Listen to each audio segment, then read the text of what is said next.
Oh, big one. See that? Dude, I freaking hopped it up and one absolutely plastered it, dude.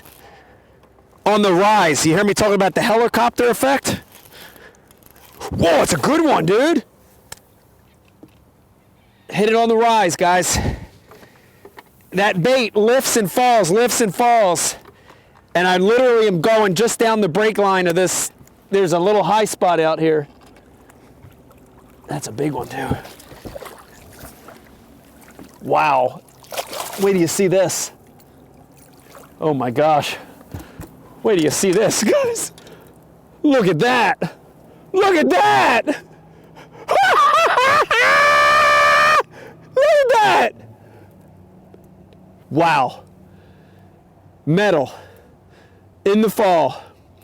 Good old school tail spinner helicoptering down the brake lines. I hate to say it, guys, but proof is in the pudding. God, I mean, he absolutely choked that thing down.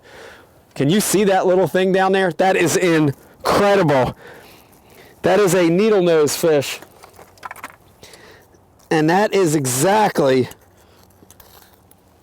why that bait is so effective.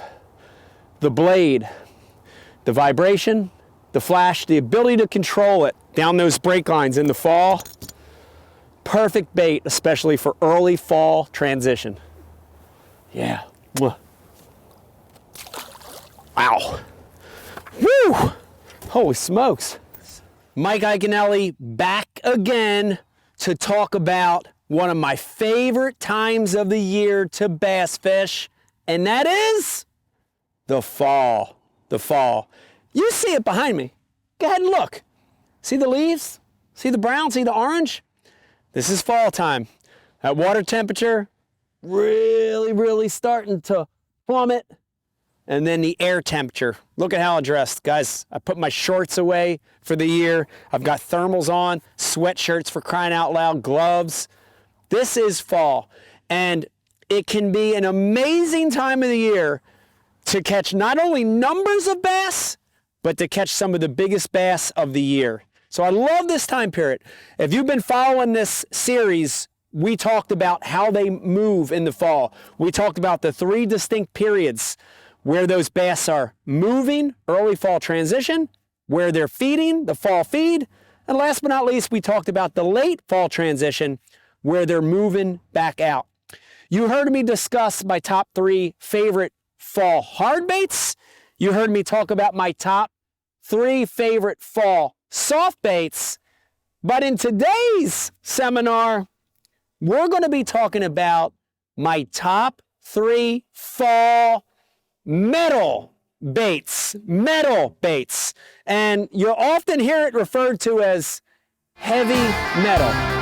And when I'm talking about heavy metal, I'm not talking about the music, but I'm talking about lures that are metal, usually heavier, style metal-based baits.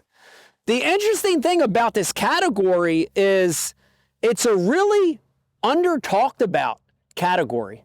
You know, in today's age of little finesse and swim baits and things looking real and natural, a lot of times these metal lures get forgotten about. But let me tell you, right now, the fall into the winter is one of the best times of the year to throw metal. You know, I'm going to break it down, guys, like I always do, and try to give you a style of metal that really fits a specific purpose for catching bass.